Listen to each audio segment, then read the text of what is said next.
नमस्कार, स्वागत है आपका न्यूज 19 में। मैं पुलकित सिंह आप लोग के साथ। आइए नजर डालते हैं राजधानी जयपुर की बड़ी खबर की ओर। जी आपको बता दें कि राजधानी जयपुर में कल कांग्रेस कार्यालय में सचिन पायलट और प्रताप सिंह खचरियावास ने कहा कि मजदूरों की सहायता करना कांग्रेस का कार्य है और साथ ही उन्होंने कहा कि यूपी सरकार मजदूरों का अंदर प्रवेश नहीं दे रही से राजनीति करने में बाज नहीं आ रही। जैसा कि आप जानते हैं, भारी संकट के समय में जब संक्रमण फैल रहा है तो आज इस बात की स्पष्टीकरण करने की जरूरत इसलिए पड़ी है जो मुद्दा कई दिनों से सुर्खियों में है। देश में लॉकडाउन होने के बाद लाखों करोड़ों हमारे श्रमिक भाई बहन अलग अलग राज्यों में फंसे हुए और आज फंसे हुए।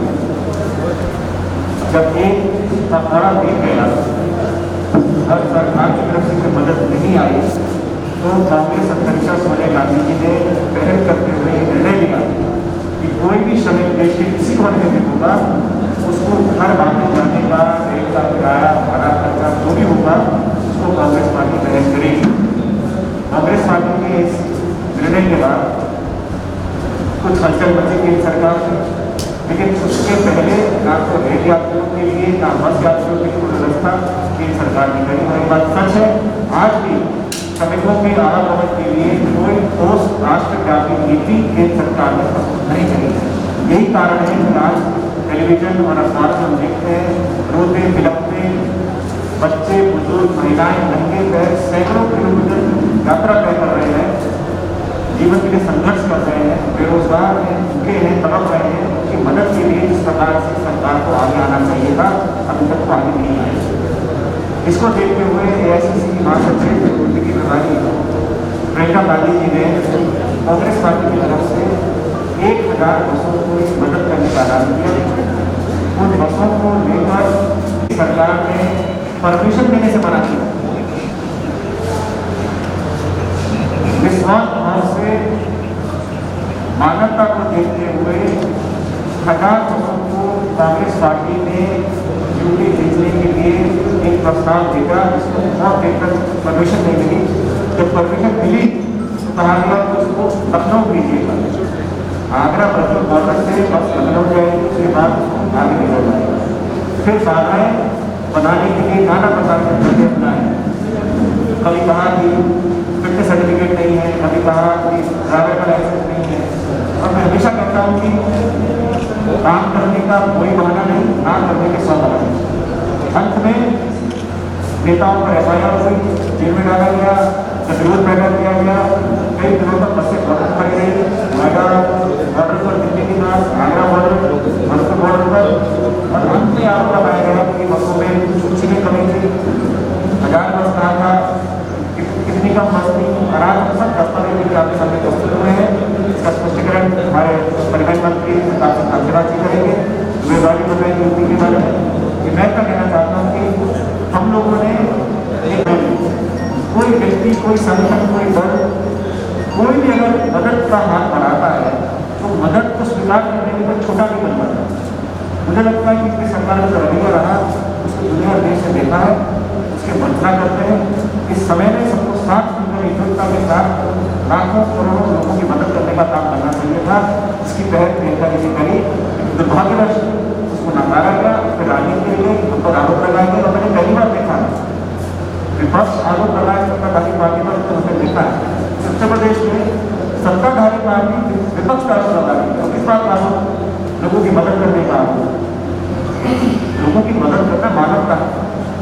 ताकि हम सब लोग सिर्फ चुनाव लड़ने के लिए MP MLA बनने के लिए नहीं, हम सेवा भाव से जनता के काम करने के लिए राजनीति जा रहे हैं। लेकिन जो घटनाक्रम हुआ वो दुखद था। और जो आरोप लगाए गए थे, मैं समझता हूँ प्रताप सिंह जी मेरे बात को बता दीजिए क्या शुरुआत कहाँ से हुई। मैं भी उसी तरह से देख रहा था जैसे पूरा देश देख रहा। पहले जाकर बसें खड़ी होती है उत्तर प्रदेश बॉर्डर पर, उसके बाद उनको वापस भेज दिया जाता है। शुरुआत वापस तब होती है जब मुख्यमंत्री योगी आदित्यनाथ खुद ट्वीट पर ये कहते हैं कि प्रियंका गांधी जी जो बसें भेजेंगी उनको अनुमति दे दी जाएगी। जब उन्होंने ये ट्वीट कर दिया उसके बाद वापस बसें वहाँ पर पहुँची। उसी दौरान ये बात आई कि लिस्ट भेजी 1032 बसें वहाँ पर पहुँचती है, 1032 बसों की लिस्ट को सही मानते हैं और उसके बाद भी परमिशन ये कहकर नहीं देते कि ये बसें कबाड़ हैं, इनकी फिटनेस नहीं है, इनका लाइसेंस डिबार हो चुका है, इनके पास परमिट नहीं है। जब मुख्यमंत्री योगी आदित्यनाथ जी ने ये कहा था कि मैं अनुमति दे दूंगा, उस वक्त ये बात नहीं थी। लेकिन जब वो मुख्यमंत्री और डिप्टी सीएम वहाँ के बोल रहे थे, तब उन्होंने प्रधानमंत्री नरेंद्र मोदी जी के नेतृत्व वाली सरकार के आदेश की अवहेलना की, आपराधिक कृत्य किया, मुकदमा दर्ज होना चाहिए उत्तर प्रदेश के मुख्यमंत्री और उप मुख्यमंत्री जी के खिलाफ। उन्होंने वहाँ नेताओं को गिरफ्तार कर लिया, वहाँ के विधायक अजय लल्लू जो प्रदेश अध्यक्ष है, जबकि मुकदमा दर्ज हो रहा है योगी आदित्यनाथ जी के खिलाफ। तो उन्होंने खुद ने ये कहा कि हम अनुमति दे देंगे। भारत सरकार ने एक आदेश जारी किया मार्च में, और उस आदेश में भारत सरकार को कॉपी में प्रेस को दे चुका हूँ। उस आदेश में भारत सरकार ने सब राज्यों को लिखा कि भारत के जितने भी राज्य हैं वहाँ के परिवहन विभाग के लोग, प्रवर्तन अधिकारी या पुलिस के लोग पूरे देश में कहीं पर भी फिटनेस के नाम पर, लाइसेंस के नाम पर, परमिट के नाम पर कहीं भी बसों को नहीं रोकेंगे। भारत सरकार के आदेश के आधार पर ही राजस्थान ट्रांसपोर्ट डिपार्टमेंट ने भी एक आदेश जारी किया कि भारत सरकार का इस तरह का आदेश आया, 30 जून तक हम किसी भी गाड़ी का कोई कागज चेक नहीं करेंगे। यही कारण है कि उत्तर प्रदेश से जो प्राइवेट बसें आ रही हैं बच्चों को लेने के लिए, सरकारी जो बसें आ रही हैं उनको कागज के नाम पर दिक्कत नहीं हुई। कल एक नया झगड़ा शुरू कर दिया, और वो झगड़ा कहाँ से शुरू हुआ? आपको पता है कोटा में पूरे देश के बच्चे रहते हैं, पूरे देश के अच्छे अच्छे परिवारों के बच्चे। तो बिहार के मुख्यमंत्री नीतीश कुमार जी ने मना कर दिया कि मैं तो स्टूडेंट को लूंगा नहीं। तो स्टूडेंट ने वहाँ पे आंदोलन कर दिया, आप सबने देखा, पूरे देश में देखा। और उत्तर प्रदेश के बच्चों ने भी आंदोलन शुरू कर दिया, सब बच्चे आंदोलन कर रहे थे हमें घर पर जाना है। तो कोटा के कलेक्टर और राजस्थान की सरकार बच्चों को अपने स्तर पर भेजना चालू किया। तो उत्तर प्रदेश की सरकार ने कहा कि हम हमारे बच्चों को लेने के लिए बसें लेकर आ रहे हैं। वो बसें लेकर आए, सरकार ने उनको परमिट किया। तो दोनों तरफ निगम है, उत्तर प्रदेश राज्य परिवहन निगम की बसें वहाँ से चलती है, बोर्ड है, और इधर राजस्थान राज्य पथ परिवहन निगम की बसें चलती है। इनमें म्यूचुअल हमेशा आपस में ये होता रहता है कि वो इनकी बसों में डीजल डलवा देते हैं और हम उनकी बसों में डलवा देते हैं, नॉर्मल बात है। 18 अप्रैल को एक लेटर भी वो लिखते हैं और फोन पे हमारे एमपी से बात करते हैं, उनके एमपी डॉक्टर राजशेखर, और ये कहते हैं कि हमारी जो बसें राजस्थान में स्टूडेंट को लेने के लिए आई है उत्तर प्रदेश परिवहन निगम की, आप उनमें डीजल डलवा दीजिए, और लिखित में एक लेटर रिक्वेस्ट वो उनमें डीजल डलवा देते हैं। जब डीजल उनमें डलवा देते हैं उसके बाद हमारी तरफ से कोई लेटर नहीं आता मुझे पैसे मांगने के लिए। 27 अप्रैल को एक लेटर वापस उत्तर प्रदेश परिवहन निगम के एमडी मिस्टर राजशेखर लिखते हैं कि आपने जिन बसों में डीजल डलवाया था उन बसों के डीजल का बिल भेज दीजिए। तो नॉर्मल प्रोसीजर है, उन्होंने बिल भेज दिया। तो 36 लाख का बिल था, उसमें 19 लाख उन्होंने चुका दिए। लेकिन मुख्यमंत्री योगी आदित्यनाथ जी, आपने सुन लीजिए, उत्तर प्रदेश में श्रमिक बसों के जरिए और फ्री में 2 करोड़ 6 लाख रुपए खर्च करके उत्तर प्रदेश के मजदूर, जो हमारे हिंदुस्तान के देश हमारा है, हम सबका है, यहाँ से फ्री में हमने मजदूरों को वहाँ भेजा, हाथरस में, आगरा में, झांसी में, सब जगह। और ये रिकॉर्ड उनके पास भी, हमारे पास भी, 1 रुपया किसी से नहीं दिया। पैसे का झगड़ा नहीं है, 2 करोड़ 6 लाख रुपए खर्च करके तो रोडवेज से भेजे, ट्रेनों से अलग भेजे। राजस्थान एकमात्र ऐसा राज्य है जहाँ पर एक भी जगह लाठीचार्ज नहीं हुआ, कोई झंझट नहीं हुआ। अब बात आगे है उत्तर प्रदेश की बसों की। मैं इतना कह सकता हूँ कि यहाँ पर जो हमारा ट्रांसपोर्टर था उसको जुबेर खान जी ने अलवर भरतपुर में हमारे कांग्रेस कार्यकर्ताओं ने अपने स्तर पर ट्रांसपोर्टर से बसें किराए पर ली, और जो बसें किराए पर ली करौली से, अलवर से, भरतपुर से, और 2 साल जो बसें किराए पर ली उनकी लिस्टें वहाँ पहुँच गई। अब जो ट्रांसपोर्टर है उसमें सबसे बड़ी बात ये तो लिस्ट गई वो तो अपनी जगह है, उसमें उन्होंने खुद ने माना कि इतनी लिस्ट सही है बसों की, 1032 बसों की लिस्ट, और उन्होंने 849 मानी, लेकिन 1032 बसों की लिस्ट मांगी, उन्होंने 849 की मान ली कि ये लिस्ट सही है।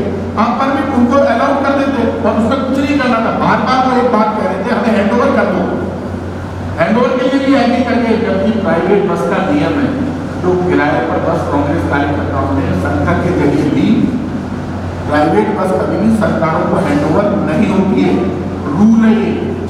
प्राइवेट का मतलब ये होता है, उन्होंने योगी जी ने कहा अनुमति दे दूंगा मैं, वो बस जाती मजदूरों को उठा के छोड़ के वापस आ जाती, इतना सा काम था।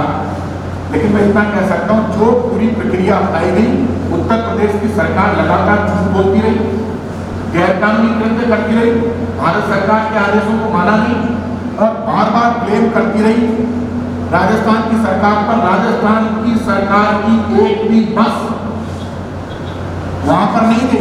कल पायलट साहब ने, जब उनके मुख्यमंत्री ज्यादा बोल रहे थे, तब पायलट साहब ने मीडिया में कहा कि ये लोक परिवहन सेवा वसुंधरा जी के द्वारा चलाई गई बसें, लोक परिवहन सेवा की बसें भारतीय जनता पार्टी की सरकार ने शुरू की थी, तो हमने आगे वापस रोकी रोडवेज के मामले।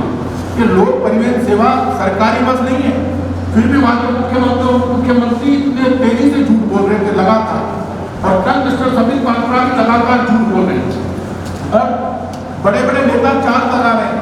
राजस्थान की सरकार मजदूरों को लेकर एकमात्र पहली ऐसी सरकार है जिसने श्रमिक बस शुरू की है।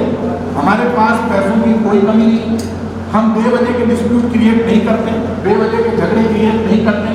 उत्तर प्रदेश की सरकार हर मामले का राजनीतिकरण करती है, हर मामले को राजनीतिक चश्मे से देखती है, और इस मामले में मैं एक चार्ज और लगाऊंगा अध्यक्ष जी पर।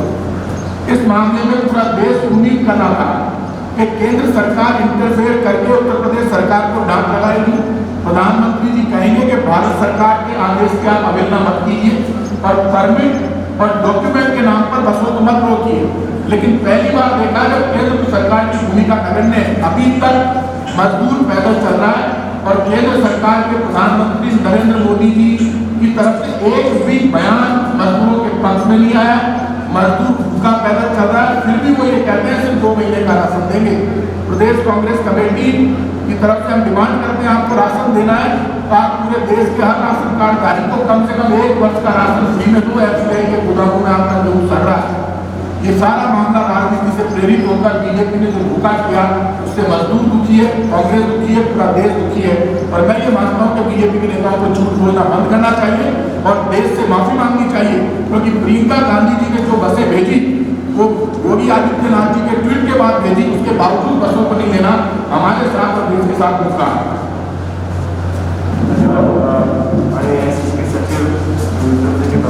इस खबर पर बस इतना ही। देखते रहिए न्यूज़ 19। नमस्कार।